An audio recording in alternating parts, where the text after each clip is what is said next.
다음으로 토론자인 유동열 원장님께 토론해 주시기 바랍니다. 예, 방금 소개받은 유동열입니다. 먼저 오늘 행사를 주관해 주신 주최측께 감사드리고요.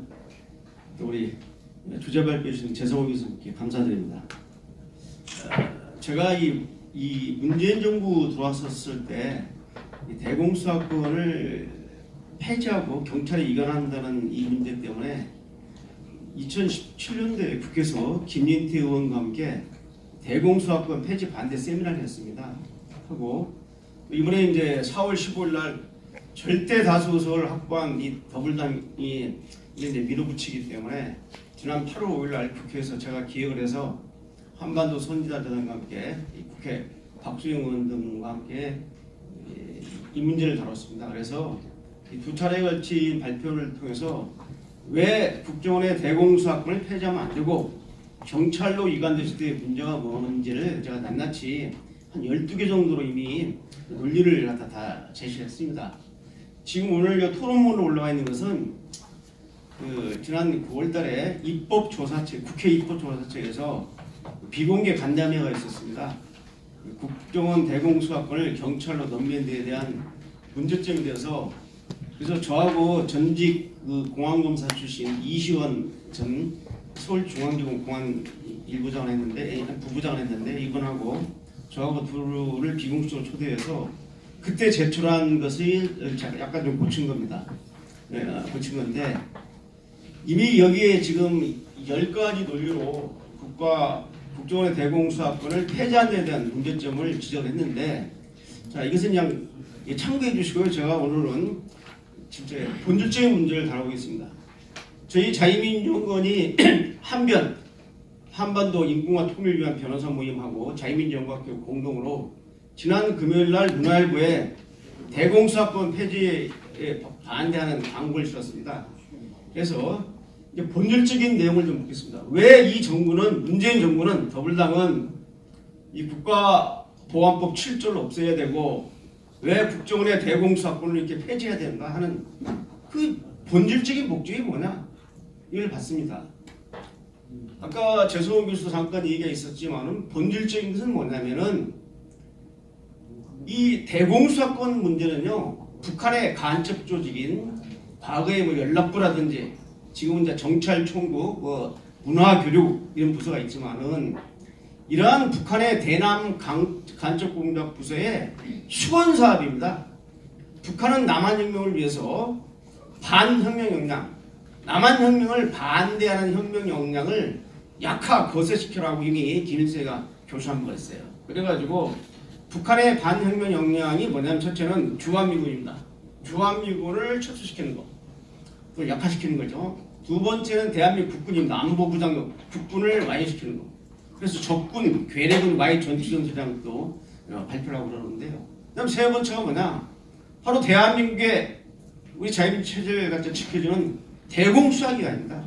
대공수사기관을 해체시키거나 무력화시키라고 하고 있어요. 또 네 번째가 제도적인 반혁명 역량인 국가보안법을 없애요. 국가보안법만 없으면 마음 놓고 간첩질하고 북한 만세 부르고 연방역 통일 사회주의 활동하겠는데 이게 안 된다.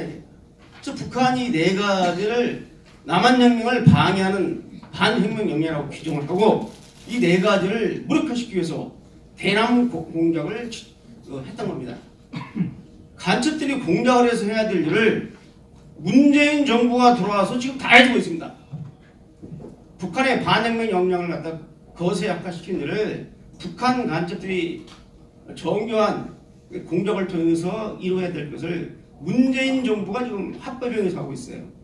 그 중에 지금 으뜸이 바로 이제 국가보안법을 폐지하고 국정원의 대공수사권을 폐지하는 건데 진짜 목적이 뭐냐?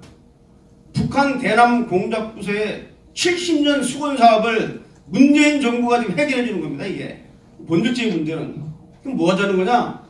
대한민국의 안보 수사력을 무장 해제시키자는 주장하고 똑같은 소리입니다. 제가 광고에도 썼지만은 도대체 이러한 조치는 말로는 개혁, 적폐청산 개혁을 외치면서 북한 간첩이나 국내 안보 위해서에게 편하게 활동하는 세상을 만들어주는 겁니다. 이게 적폐청산이고 계획입니까? 제가 결국 북한 김정은한테 문재인이가 잘 보이고 싶은 거 아니라면은 이런 식으로 국가안보 수사력을 해체시킬 수 없는 거죠. 그럼 두 번째, 제가 그 국회에서 12가지 경찰로 이관식 문제점을 쫙 지적하면서 제일 마지막으로 강조한 게 뭐냐? 이 경찰이라는 조직이 아까 우리 최기식 우리 변호사님 제가 존경합니다. 최기식 변호사님이 현재 검사 시절에 그 김대중 노무현 정부를 마치고 이 실천연대라는 조직을 수사를 하는데 수사를 10년 동안 대공 수사 지휘를 안 해가지고 수사할 검사가 없어요. 그래가지고 인천지검에 계시는데 우리 최기식 검사 차출했죠. 이적단체를 해본 사람들이 없어요. 검사 중에 10년 동안 좌파 정권 10년 동안 놀기 때문에 우리 이제 최 검사님이 나오셔가지고 실천연대 그 대법원에서 이적단체 확정 판결을 받았죠. 정말 검찰총장이나 대검공안부장 하시고 검찰총장 할 분이 이제 이 정권 잘못 만나가지고 이 고금에 계시다가 그냥 저 사표내고 나오셨는데 정말 앞으로 큰 일을 더 할 우리가 기회를 좀 마련해 줘야 된다고 생각합니다. 자, 그런데 이건 뭐냐면 이 경찰은 경찰청장 자체가 그 행정자치부, 행정안전부, 자치부장관의 외청에다가 차관급입니다. 보안국장은 2급에 불과합니다. 제가 36년 동안, 제가 24년 동안 경찰청에서 연구관으로 대공 분석관 연구관으로 근무하면서 제가 지켜봤잖아요. 역대 대공 수사가 어떻게 진행되는지. 아주 취약합니다. 정치권의 압력에.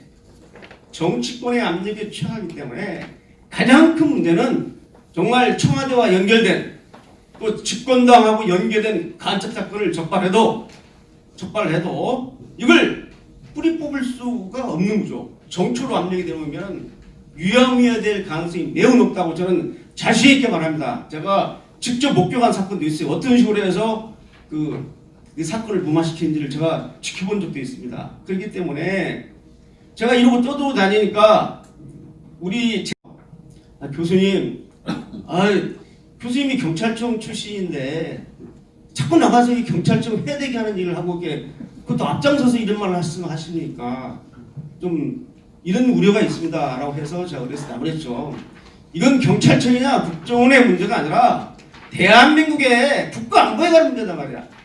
이런 문제에 있어서 내가 경찰청에서 24년 동안 근무한 소속이라고 해서 이런 문제에 있어서 그러한 객관적 잣대를 무시하고 경찰청 입장을 편을 들어야 되느냐? 니들만 나한테 잘못 배웠다. 내가 막 쌩 나무랬어요. 제 제자 중에 경찰청장도 있습니다. 그런데 정치권의 압력에 취하기 때문에 그러면 왜 구태여 이렇게 무리하게 국정원의 대공 수사권을 없애려고 하느냐? 첫째는 김정은한테 잘 보이라고 하는 것은 분명한 것이고 두 번째는 뭐냐? 북한과 연계된 지금 이 집권 세력 안에 지금 문제가 많은 사람들이 많이 있어요. 청와대에도 있고 국정원 원장부터 시작해서 지금 기조실장 박선희가 누굽니까? 1심에 간첩단 사건 할 때 총책하고 수차례 전화통화를 한 장군이잖아요.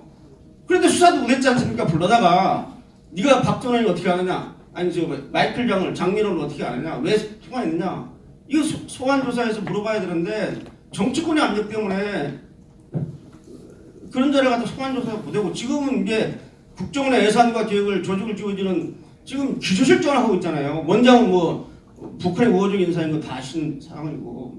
그러니까 뭐냐면은 앞으로 어떤 일이 터질지 모르는데 국정원에서 어떤 사건을 파헤치다가 정권의 심장과 연계된 이런 사태가 만들어지면 지금 활동하는 모든 사람들이 자유롭게 얻어다니게. 통일부 장관 이인영 간첩 김동식이 만났죠. 그 다음에 국회 외통위원장 송영길이 지금 청와대에 있는 지금 전임 서훈 국정원장 캐드에 가서 10년 동안 있으면서 뭐 했습니까? 이런 사람들 다 의심받는 사람들 아니에요. 그렇기 때문에 이 국정원의 대공수사권을 뽑아가지고 정권이 20년 30년 가려면은 자유로워야 된다 이게. 이러기 위해서는 경찰에다가 대공수사권을 주고 필요할 때 눌러가지고 더 이상 확대되지 않도록 이게 실제 이유가 아닌가라고 저는 판단을 합니다.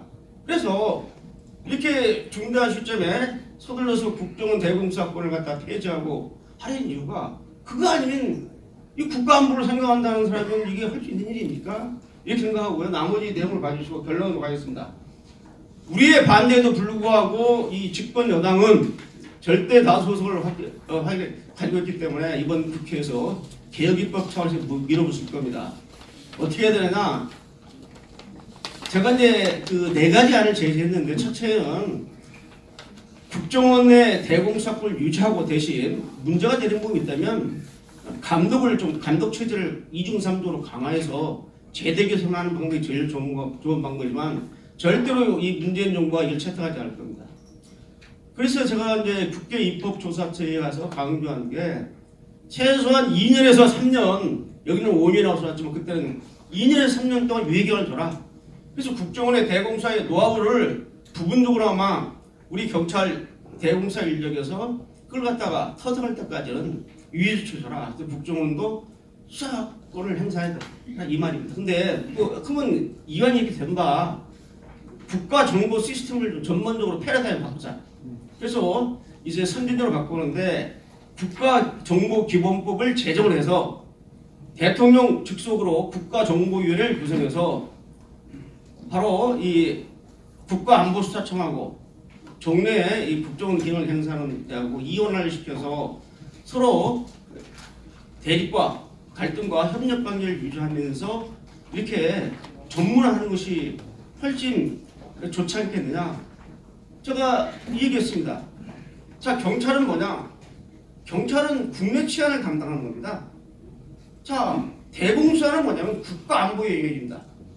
어떻게 국가안보의 영역을 이 대공수사를 국내 치안을 관할하는 경찰에서 독점할 수가 있습니까? 전담할 수 있냐고요. 이 국가안보보다도 하위 개념인 치안에서 국가안보 수사를 담당한다고요? 이게 논리적으로 말이 안 되지 않습니까? 그래서 문제는 뭐냐면 아까 플로에서 질문하실 때 어떻게 해야 되냐고 하는데 싸워야죠. 더불어 국민의힘 이 당원이 법안 통과시키려면은 국회 정보위부터 통과 못되게 가서 엎드려 그냥 밤새고 뻗고 몸으로 박아야죠. 막아도 통과가 되면은 어떻게 하느냐? 이거 뭐 합법적인 절차에서 했다면 어떻게 합니까? 별 수 없습니다. 계속 공세를 취하면서 우리가 그 2020년 체제 때 이 체제를 바꾸지 않고서는 이런 문제를 풀 수가 없습니다. 그래서 제가 협박을 했어요. 어떻게 금요일날 광고에서 앞으로 이런 국가안보 위해 행위를 하고 있는 국정원 수사권을 폐지하라는 지시자가 누구고 그걸 성실하게 이행하는 사람이 누군지 그 사람의 이름과 직책을 낱낱이 기록하고 그들이 한 행위를 갖다가 추적해가고 보관하고 있다가 제대로 된 정보 들어서면 이런 작자들을 지금은 쟤들 기준으로 하면 이게 다 직권남용죄에 등급니다. 직권남용 또는 직무유기 또는 사법처리하고 사법처리가 어려운 인사들에 대해서는 역사적으로 단죄해가지고 조상 대대로 자기 선조가 창피하다. 이건 이한용 자제들이 어떻게 생각했어요? 제2의 이한용을 만들어줘야지 정신 차리고 공무원들이 이따위 일을 할 겁니다. 이상입니다. 감사합니다.